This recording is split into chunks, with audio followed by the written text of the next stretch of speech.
విద్యాశాఖ మంత్రి నేను ఓపెన్గా ఛాలెంజ్ చేస్తా ఉన్నా, దీని మీద ఎంక్వైరీ జరగాలి. ఎవరి సొమ్ము? మన పేద బిడ్డలు హాస్టళ్లలో పడుకోవడానికి సౌకర్యాలు కల్పించేటువంటి సొమ్ము ఇది. మన సొమ్మును ఈ రెడ్ ఎట్లా తింటురో చూడ్రి, ఈ రెడ్ ఎట్లా దుకాణం పెట్టిరో చూడ్రి. ఇవి ఇవాళ ఆన్లైన్లో పెడతాం, చూసుకోరిగా. ఆన్లైన్లో పెడతాం, ఇవన్నీ డాక్యుమెంట్లన్నీ ఆన్లైన్లో పెడతాం, చూసుకోరు. ఎవడెవడు ఏం చేసినో తెలుస్తుంది. 100 కోట్ల రూపాయలు జానారెడ్డి కొడుకు కొట్టేస్తున్నాయా మన బీసీ పిల్లలది, మన ఎస్సీ ఎస్టీ పిల్లలకు సంబంధించినటువంటి సొమ్ము 100 కోట్ల రూపాయలు. నిర్దిష్టమైన ఆరోపణ చేస్తా ఉన్నా జానారెడ్డి గారు, ఇది దీనికి మీకు సంబంధం లేదని చెప్పి ప్రజలకు చెప్పండి. అంతే, దీనికి మీకు సంబంధం లేదని ప్రజలకు చెప్పండి. దీని వెనకాల ఉన్నది మీరు.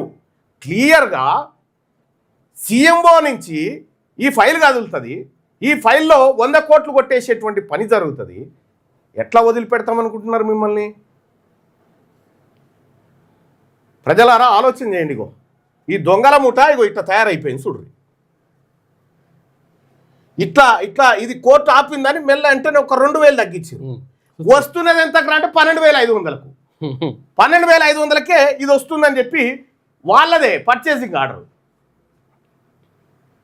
వాళ్ళ పర్చేసింగ్ ఆర్డర్ ఇగో 12,500ది 35,500కి పెట్టిరు. ఇగో చూసుకో, 121 కోట్లకి తెచ్చిరు కదా దాన్ని. ఖబర్ లేకుండా కొట్టేసే కార్యక్రమం అన్నట్టు ఇది. అర్థమవుతుందా? ఇంత దొంగల ముఠా తయారైంది కాంగ్రెస్ పార్టీ. ఈ మొత్తం సీఎంఓల వేం నరేందర్ రెడ్డి, జయవీర్ రెడ్డి, ఇంకొక ఆయన రోహిన్ రెడ్డి, మొత్తం ఇవే దందాలుగా, ఇంకొక దందనే లేదు, మొత్తం ఇవే దందాలు, ఇవే కథ. 100 కోట్ల రూపాయలు ఒక్కటే దెబ్బ కొట్టేయాలని చూసిరు ఇప్పుడు.